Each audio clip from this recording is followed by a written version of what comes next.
आजको मुख्य एजेन्डा हो रिपोर्टर्स क्लब नेपाल र हामी एउटा टिम मिलेर आज तपाईको घरमा आइरहँदाखेरि नेपालको इतिहासतिर म हेर्न चाहन्छु, कोट्याउन चाहन्छु। वामदेव गौतमले नेपालमा संविधान सभाबाट संविधान आउँछ र ल्याउनु पर्छ भन्ने सूत्र बोक्नुभयो र संविधान सभाको निर्वाचन नेपालमा हुनै पर्छ भनेर तपाईले 2051 सालदेखि लगातार बहस गर्नुभयो।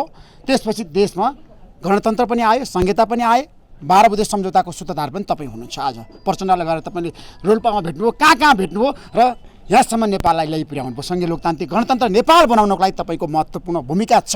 अब यो देश बनाउनको लागि, समृद्धिशाली सम्पन्न नेपाल बनाउनको लागि वर्तमान सरकार सफल हुन सक्ने आधारहरू के छ? वामदेव गौतमजी, जनता जान्न चाहन्छ। हामीले घोषणापत्र जारी गर्यौँ। त्यो घोषणापत्र सुरुदेखि अन्तिमसम्म जुन दिन सम्पन्न हुन्छ, लागू गरेर सम्पन्न हुन्छ, त्यस दिन हाम्रो देश समृद्ध हुन्छ। त्यो घोषणापत्रमा उल्लेख भएका विषयहरू लागू नहुँदासम्म हामी सुखी पनि हुन सक्दैनौँ, समृद्धि पनि आउन सक्दैन। त्यसबाट फेरि म देशवासीहरूलाई घोषणापत्र दोहोऱ्याएर हेर्न भन्न चाहन्छु, अनुरोध गर्न चाहन्छु। सम्पूर्ण मिडियाका साथीहरूलाई पनि नेकपाको साझा घोषणापत्र, साझा घोषणा, त्यसमा उल्लेख भएका विषयहरू बाहिर लैजानको निम्ति र यो सरकारलाई लागू गर्नको निम्ति एउटा दबावमूलक अभियान पनि तपाईँहरूले सञ्चालन गर्नुहोस् भनेर अनुरोध गर्न चाहन्छु। त्यसो भयो भने, त्यो लागू भयो भने हामी समृद्धिको बाटोमा जान्छौँ, समृद्धि पनि प्राप्त गर्छौँ। किनभने तपाईँले नेपाल कम्युनिस्ट पार्टीको घोषणापत्र पनि बनाउनु भयो, पार्टीलाई एकता पनि बनाउनु भयो। केपी शर्मा ओली र प्रचण्डको बिचमा पनि तपाईँले सहमति र सहकार्य गराउनु भयो र पार्टी एकताको घोषणा गराउनु भयो। तर आएर आजको दिनमा नेपाल कम्युनिस्ट पार्टीले जनताको मन जित्न सकेन वर्तमान सरकारले भन्नेहरू त धेरै छ नि। वामदेव गौतमजी, किन सरकार कहाँ चुकिरहेछ? जम्मा 8 महिना मात्रै भएको छ सरकार बनेको, अझै 4 वर्ष र 4 महिना बाँकी नै छ। त्यो अहिले भर्खरै सरकारले सन्तुष्टि दिन सक्यो कि सकेन, सफल भयो कि असफल भयो भन्ने जस्तो कुरामा हामी अल्झिन हुँदैन। र मेरो त सुझाव फेरि पनि के छ भने, प्रधानमन्त्रीले, अर्थमन्त्रीले र सबै मन्त्रीहरूले, पार्टीका नेताहरूले त्यो घोषणापत्र कार्यान्वयन गर्ने ठाउँमा जानु पर्यो। नीति कार्यक्रम त्यो घोषणापत्रको आधारमा हुनु पर्यो, बजेट पनि त्यही घोषणापत्रको आधारमा अगाडि सार्न पर्यो। त्यो नसार्नाले नै यो सबै कन्फ्युजन सिर्जना भएको, शङ्का उत्पन्न भएको। अब त्यसलाई क्रमशः लागू गर्छौँ भनेर उहाँहरूले भनेको सुनेको छु मैले। अब लागू गर्दै जानुहुनेछ र 5 वर्षभित्रमा हामीले साँच्चीकै नेपाली जनतालाई समृद्धि दिनेछौँ। तर नेताहरूको असन्तुष्टि बाहिर आएको छ नि। तपाईँले त हेर्नु भएको छ, माधवकुमार नेपालको, झलनाथ खनालको, तपाईँको प्रधानमन्त्रीले राम्रोसँग काम गर्न सक्नु भएन भनेर तपाईँहरू किन भनिरहनु भएको छ? त उसमा प्रधानमन्त्रीले राम्ररी गर्न सक्नु भएन भने त छैन। यो सरकारले जनताको अपेक्षा अनुरूप काम गर्न सकेको छैन भनेर जनताले भनेको कुरा हामीले बताएको मात्रै हो। त्यसमा जनताको प्रश्न छ, यो सरकारले राम्रोसँग काम गर्न सकेन भन्ने, त्यसलाई तपाईँहरू कहिलेसम्म सम्बोधन गर्नुहुन्छ त? जनताको चाहनाअनुसार यो सरकार कसरी अगाडि बढ्नुपर्छ? वामदेव गौतमजी, फेरि हामीले भन्ने हो, त्यो घोषणापत्र लिएर केन्द्रीय कमिटीका सबै सदस्यहरूले दोहोऱ्याएर पढ्नु पर्यो, प्रधानमन्त्रीले पनि दोहोऱ्याएर पढ्नु पर्यो, सबै पार्टीका नेताहरूले, अध्यक्षहरूले, महासचिवले पनि त्यो दोहोऱ्याएर पढ्नु पर्यो। त्यसमा के चाहिँ भनेको छ, कसरी काम गर्ने भनेको छ, त्यही अनुरूप काम गर्न सुरु गर्दा साथ जनताका समस्या सबै समाधान हुन्छन्, असन्तुष्टि सबै समाधान हुन्छन् र देश अगाडि बढ्छ। त्योभन्दा अर्को विकल्प छैन। त्यसो प्रधानमन्त्री तपाईँको सम्बन्ध कस्तो छ? आजको दिनमा जनता जान्न चाहन्छन्, बताइदिनुहोस् न। राम्रै छ। तपाईँको माग छ, प्रतिनिधि सभामा जानुपर्छ भने जनताले माग गरिरहेछन्, तर तपाईँ फेरि पनि ब्याक हुनुभयो नि। मेरो माग छैन। मलाई 2टा अध्यक्षले तपाईँ प्रतिनिधि सभामा आउनुपर्छ भन्नुभयो, प्रचण्डले प्रतिनिधि सभामा आउनुपर्छ भन्नुभयो र केपी ओलीले, अर्को अध्यक्षले मेरो सैद्धान्तिक रूपले भन्दा आउनुहुन्न, तर व्यावहारिक रूपमा भन्नुपर्दा वामदेवले चाहना गर्नुभएको छ त्यसरी आउनुपर्छ भनेर भन्नुभयो। उहाँहरूले त्यस्तो भन्नुभयो। पछि आएर फेरि चाहिँ के हो, यो त आदर्श विपरीत भयो, सत्ता लोलुपता भयो, पद लोलुपता भयो भन्ने कुरा पनि विभिन्न किसिमले पार्टीका नेताहरूकै मुखबाट आए।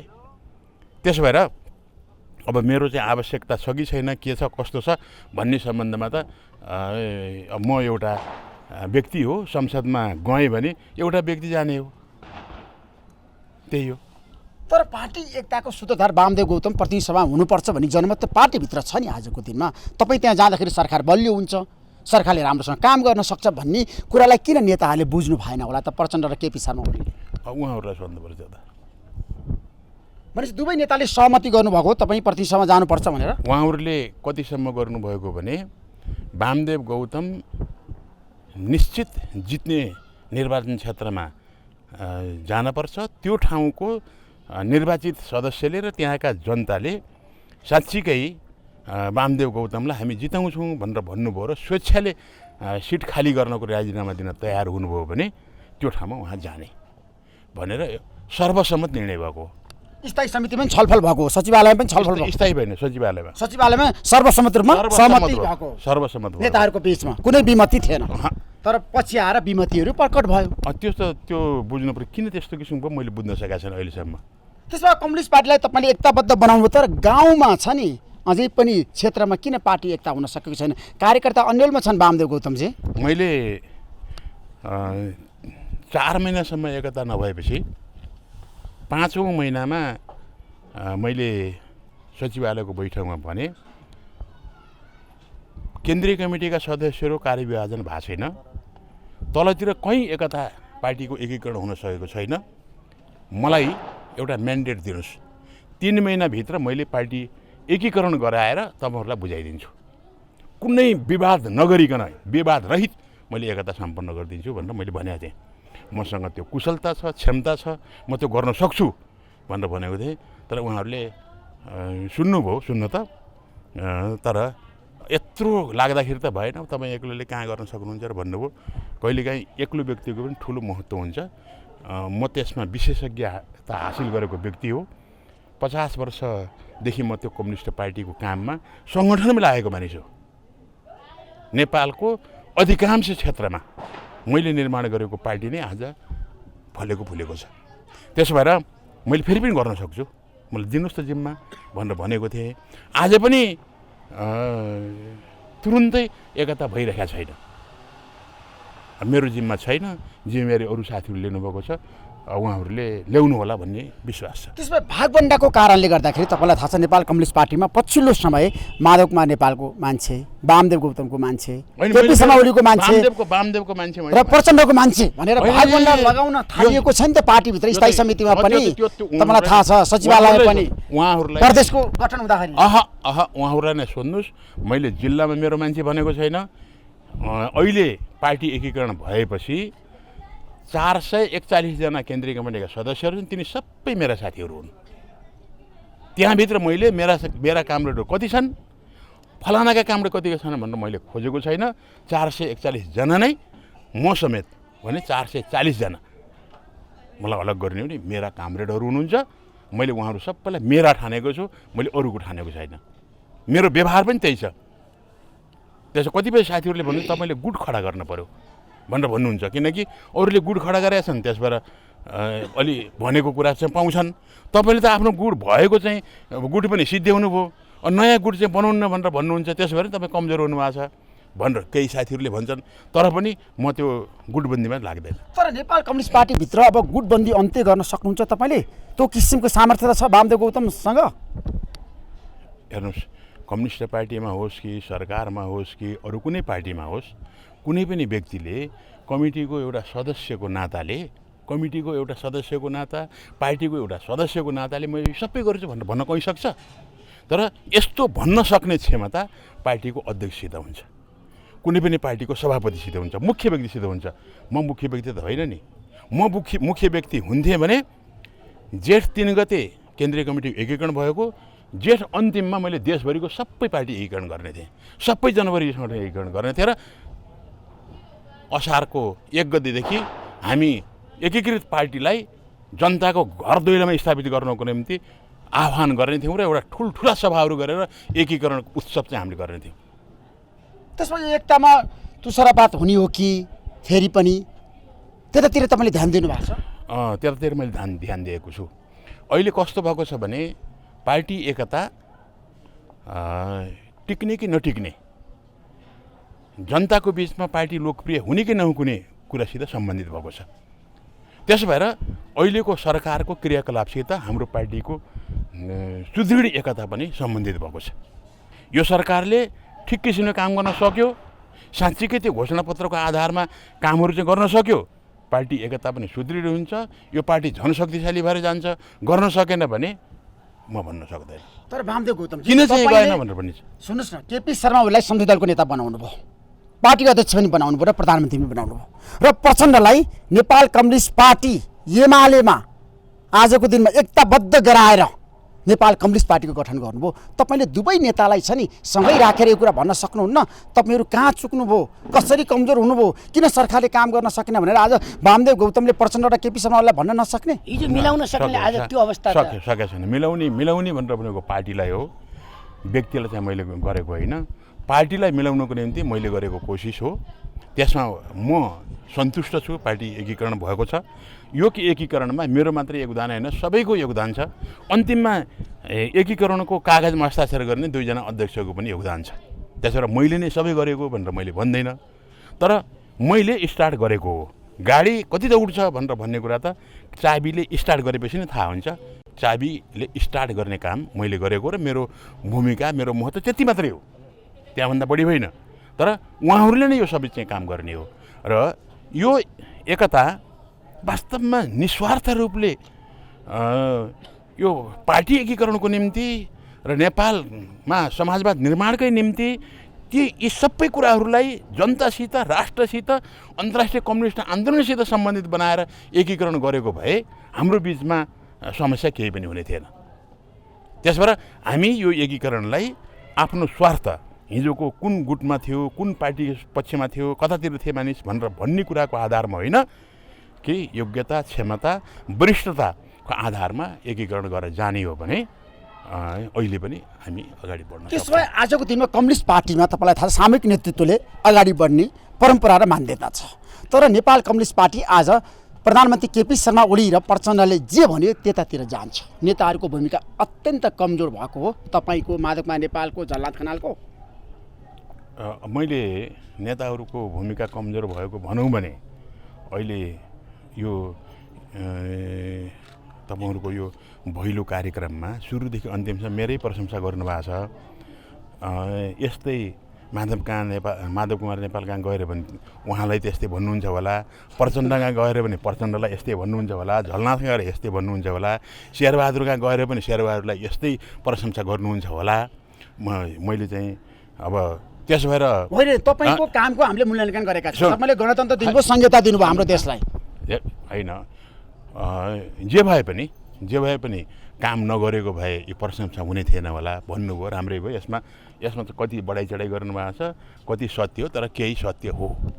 किन म एकीकरणको निम्ति, गणतन्त्र स्थापनाको निम्ति म लागेकै छु, आन्दोलनमा लागेकै छु। र अहिले पनि मेरो इच्छा, मैले गणतन्त्र घोषणा भएपछि अब मेरो पिँढीले सगौरव अब अन्तर्ध्यान हुने बेला भयो अब भनेर भनेको थिएँ। यी हामी मऱ्यो भने पनि अब कसैले यिनीहरूले केही गरेनन् भनेर भन्न सक्दैनन्। हामीले गणतन्त्र स्थापनाको निम्ति कसम खाएर लागेका थियौँ, प्रतिबद्धता व्यक्त गरेका थियौँ, सङ्कल्प गरेका थियौँ, त्यसमा हामीले सफलता प्राप्त गरौँ। अब भावी पिँढीले नयाँ नेपाल निर्माण गर्नुपर्छ।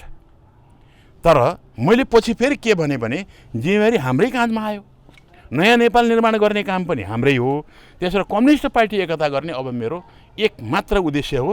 यो लक्ष्य मैले पुरा गरेँ भने अब म शान्तिका साथ मैले आफूलाई यो धरतीमा समाहित गर्न सक्छु भनेर भनेको थिएँ। त्यो एकता भएको छ। यसलाई जोगाउने काम मैले सके गर्ने हो, तर यो एकतामा आएकाहरू सबैले चाहिँ गर्ने हो। र यो त्यसबेला जोगिन्छ जब नेपालको संविधान बमोजिम सामाजिक आर्थिक रूपान्तरण समाजवाद उन्मुख बनाउने र समृद्ध समाजवाद निर्माण गर्ने बाटोमा हामीले सिङ्गो देशलाई लैजान सक्छौँ। त्यो काम अब भोलिदेखि नै सुरु गर्नु पऱ्यो, पर्सिदेखि सुरु गर्नु, अर्को महिनादेखि सुरु गर्नु पऱ्यो, जतिसक्दो छिटो सम्पन्न गर्नु पऱ्यो। त्यसो गरियो भनेर पनि हामीले गरेको काम फलदायी हुनेछ, यो फस्टाउनेछ, फल्नेछ, अरू अझ राम्ररी समृद्ध नेपाल बन्नेछ। त्यसो कम्युनिस्ट पार्टीभित्रको द्वन्द्व विवादले त कसैलाई पनि फाइदा गर्दैन। आजको दिनमा त्यो बिचमा जुन किसिमको छ नि प्रतिस्पर्धा छ नि, अस्वस्थ प्रतिस्पर्धा देखिएको छ नि। द्वन्द्व पनि छैन, अस्वस्थ प्रतिस्पर्धा पनि छैन। तर पार्टीभित्र अराजक तत्त्वहरू घुसेका छन्। केन्द्रीय कमिटीका सदस्यहरूले काठमाडौँ 7 नम्बर क्षेत्रको एकजना माननीय सदस्यले वामदेव गौतमलाई उठाउने हो भने म जिताउन पनि सक्छु, म स्वेच्छाले राजीनामा दिन तयार छु भनेर निवेदन दिएको कुरालाई राजीनामा दियो, वामदेवले पैसा खर्च गरेर किन्यो भन्ने जस्ता कुराहरू र त्यति मात्रै होइन कि भारतीय एजेन्डा बनेर चाहिँ लागेको रहेछ भनेर भन्नेसम्मका प्रचार प्रसार भए। त्यो केन्द्रीय कमिटीका सदस्यले भने, त्यो सचिवालयका सदस्यले पनि भने, स्थायी कमिटीका सदस्यले पनि भने र यो सबै देखिसकेपछि यो कम्युनिस्ट पार्टीमा सच्चा मनले लागेका मानिसहरू मात्रै छैनन्, अराजक भिडहरू पनि पसेका छन् भन्ने त्यसले चाहिँ बताउँछ। त्यसो भएर यस्ता किसिमका तत्त्वहरू जबसम्म पार्टीमा रहन्छन् तबसम्म पार्टीले साँच्चीकै आफ्नो लक्ष्य चाहिँ प्राप्त गर्न सक्ने अवस्था आउँदैन। जान वामदेव गौतमजी, तपाईँको एउटा सपना छ समृद्धिशाली सम्पन्न नेपाल बनाउने, तर त्यसको लागि तपाईँको आवश्यकता प्रतिनिधि सभामा फेरि पनि छ र तपाईँ यो निर्णयबाट छ नि ब्याक हुनुभएको हो त? अब होइन, म निर्णयबाट ब्याक भएको होइन। सरकार संसदमा जाने नजाने यो पार्टीको निर्णय हो। पार्टीले के गर्छ त्यो आफूले जानोस्। अब म पार्टीमा फेरि मलाई यो ठाउँमा लगिदेऊ, संसदमा लगिदेऊ भनेर कुनै पनि नेतालाई चाहिँ भन्न जान्न, कसैका पनि मैले चाहिँ नमस्कार गर्न पनि जाँदैन। तर सरकारमा नगए पनि, संसदमा नगए पनि निर्वाचनका बेला गरिएको हाम्रो चुनाव साझा घोषणामा जे कुरा उल्लेख भएका छन्, म बाहिरबाट गैर सरकारी क्षेत्रबाट मैले निर्माणको काम सुरु गर्दैछु। तर आगामी महाधिवेशन र वामदेव गौतम छ नि, पार्टी अध्यक्षको लागि तयार भएर बस्न सक्दैन, त्यसको लागि तम तयार भएर योजना बनाउन सक्दैन? त्यो त पछिको कुरा हो। अहिले मैले जे भनेको छु त्यसैमा म लाग्दैछु। घोषणापत्र मेरो संयोजनमा निर्माण भएको हो। त्यसमा मैले भर्खरै प्रकाशित गरेको किताबमा आधारित भएर मैले बनाएको छु। त्यो किताब सबैले पढिदिनु होला। फेरि त्यो किताबमा आधारित भएर घोषणापत्र तयार गरेको, त्यसको ड्राफ्ट मैले गरेको, सम्पादन धेरै साथी मिलेर चाहिँ हामीले गरेका हौँ। र मेरो त्यसमा मैले जे बुद्धि लगाएको छु त्यसप्रति मेरो जवाफदेही छ। सरकारले गरेन, मैले व्यक्तिगत तहबाट साथीहरूलाई जुटाएर म सुरु गर्दैछु र त्यसमा सिङ्गो देशले मलाई साथ दिनेछ भन्ने विश्वास पनि मैले लिएको छु। किन बर्दियाबाट तपाईँ चुनाव जित्ने निश्चित थियो, तपाईँसँग सूचना पनि थियो, तपाईँ बर्दिया जानुभयो, तपाईँलाई पार्टीकै नेताहरूले अन्तर्घात गरेर चुनाव हराएको हो त वामदेव गौतमजी? आज तपाईँ खुलासा गर्न सक्नुहुन्छ? यो त साँच्चै कुरा हो।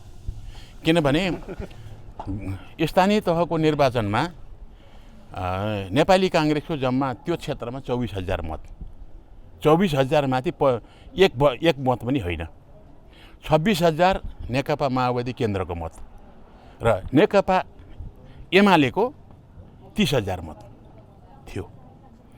पछि समानुपातिकमा जाँदाखेरि नेपाली काङ्ग्रेसले झन्नै 35-36,000 समानुपातिक मत, नेकपा माओवादी केन्द्रले जम्मा 16,000 मत र नेकपा एमालेको 32,000 मत प्राप्त भयो। हामीले त्यसैलाई मानेका छौँ देशभरिको। यसरी हेर्दाखेरि यो त प्रष्टै रूपले देखियो कि त्यहाँ मत चलखेल भएको छ र त्यो चलखेलमा मत बिक्री भएको छ। नेपाली काङ्ग्रेसको उम्मेदवारले कुनै पनि काम गरेको छैन, बरु त्यो पप्पू कन्स्ट्रक्सनलाई त्यहाँको पुलको जिम्मा दिनको निम्ति भूमिका खेलेका नेपाली काङ्ग्रेसका नेताले त्यहाँ मलाई 700 मतले पराजित गरेर माननीय बन्नुभएको छ। र त्यहाँ जे जति कामहरू भएका छन् मेरो योगदान हो। जति काम भएका छन्, भएका छैनन्, कति भएका छैनन् त्यसैले पनि म नै दोषी ठहरिउँला, तर जे भएका छन् तिनी पनि मेरो योगदान मात्रै हो। तर मलाई चाहिँ किन पराजित गरियो भनेर भन्ने कुरा अहिलेसम्म मैले बुझ्न सकेको छैन। तपाईँ प्रधानमन्त्री क्यान्डिडेट भएको कारणले गर्दा, किनभने नेपाल कम्युनिस्ट पार्टीभित्र एउटा नेतृत्वमा छ नि, जसरी प्रतिस्पर्धा थियो प्रचण्ड र केपी शर्मा ओलीको बिच एउटा सहमति भएको थियो केपी ओली प्रधानमन्त्री बन्ने भनेर, अब वामदेव गौतमले उम्मेदवारी घोषणा गरिसकेपछि पार्टीभित्रबाट चलखेल भएको हो त? अब तपाईँ घुम्दै जानुभएको थियो, मेरो इन्टरभ्यू लिनुभयो, तपाईँले धेरै कोसिस गर्नुभयो, तपाईँ भावी प्रधानमन्त्रीको उम्मेदवार हो कि होइन भनेर भन्नुभयो। मैले भने हो, म हो। र मलाई उम्मेदवार बनाउने मात्रै होइन, तपाईँ अब प्रधानमन्त्री हुनुपर्छ भनेर केपीले पनि भन्नुभएको छ, प्रचण्डले पनि भन्नुभएको छ भनेर मैले तपाईँलाई भनेको थिएँ। त्यसो भएर उहाँहरूले भनेको भएर पनि म हुँ। 70 सालमा पनि बर्दिया र प्युठानमा चुनाव प्रचार गर्नेले भावी प्रधानमन्त्रीको उम्मेदवार हो वामदेव भनेर भन्नुभएको थियो। र अब धेरै हिसाबले विचार गर्दाखेरि प्रधानमन्त्रीको उम्मेदवार साँच्चीकै न्यायपूर्ण तरिकाले जानियो भने म प्रधानमन्त्रीको उम्मेदवार हुन नपाउने कुरा हो र? प्रधानमन्त्रीको उम्मेदवार हुने कुरा नै हो भन्दाखेरि के बिग्रिन्छ? यो त हामीले धेरै पहिलेदेखि भन्दै आएका छौँ। 64 सालमा पनि प्रचार गर्नेले हाम्रो पार्टीका कतिपय नेताहरूलाई भन्नुभएको थियो प्रधानमन्त्रीको उम्मेदवार, तर उहाँहरूले हार्नुभयो। अब मैले तपाईँको कार्यक्रममा हो तपाईँले भन्नु उम्मेदवार हो कि होइन भनेर भन्नुभयो, तपाईँको शैलीमा, मैले पनि मेरो शैलीमा म प्रधानमन्त्री उम्मेदवार हो भनेर भने। अनि त्यो भन्नु के महापाप हो मेरो निम्ति? मलाई सजाय दिनुपर्छ त्यसको निम्ति? यदि हो र त्यो प्रधानमन्त्री बन्ने अवस्था थियो त्यसकै निम्ति मलाई अवरोध गरेको रोकेको हो भने त यो राष्ट्रको निम्ति ठुलो अपराध हो।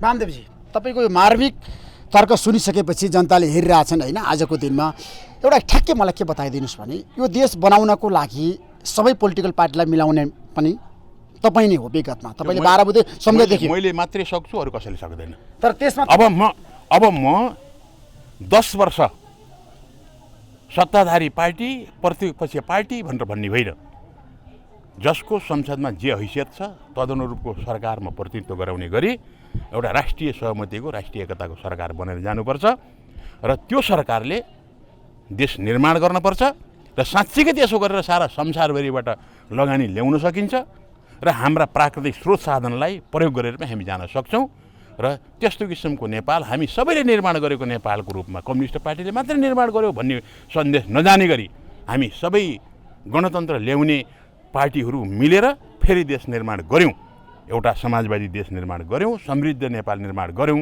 भन्ने ठाउँमा हामी पुग्नुपर्छ। त्यसमा राष्ट्रिय सहमतिको सरकार अहिलेको आवश्यकता हो। त्यसमा वामदेवजीले पहल गर्नुहुन्छ? अब गर्छु। केपी शर्मा ओली र प्रचण्डले मान्नुहुन्छ? अनि उहाँ नै प्रधानमन्त्री भइरहनुहुन्छ नि किन नमान्ने हो? प्रधानमन्त्री एउटा हुनुपर्छ नि त। उहाँकै नेतृत्वमा केपीकै नेतृत्वमा हुने, प्रचण्डकै नेतृत्वमा हुने, अनि त्यसपछि शेरबहादुरको नेतृत्वमा हुने, त्यसपछि चाहिँ उपेन्द्रको नेतृत्वमा हुने, त्यसपछि महन्त ठाकुरको नेतृत्वमा गराउने, पालै चाहिँ गर्ने। के फरक पर्छ? त्यसपछि तपाईँको पनि त पालो आउला राष्ट्रिय सहमति सरकारको नेतृत्व। मैले भन्दैन, किनभने मैले भने फेरि मेरो मुख सिलाउनको निम्ति आइपुग्छन् अराजकहरू, त्यस भएर मैले नभनौँ। Thank you so much Vamdevji, thank you so much, धन्यवाद। Thank you so much. शुभकामना छ धेरै।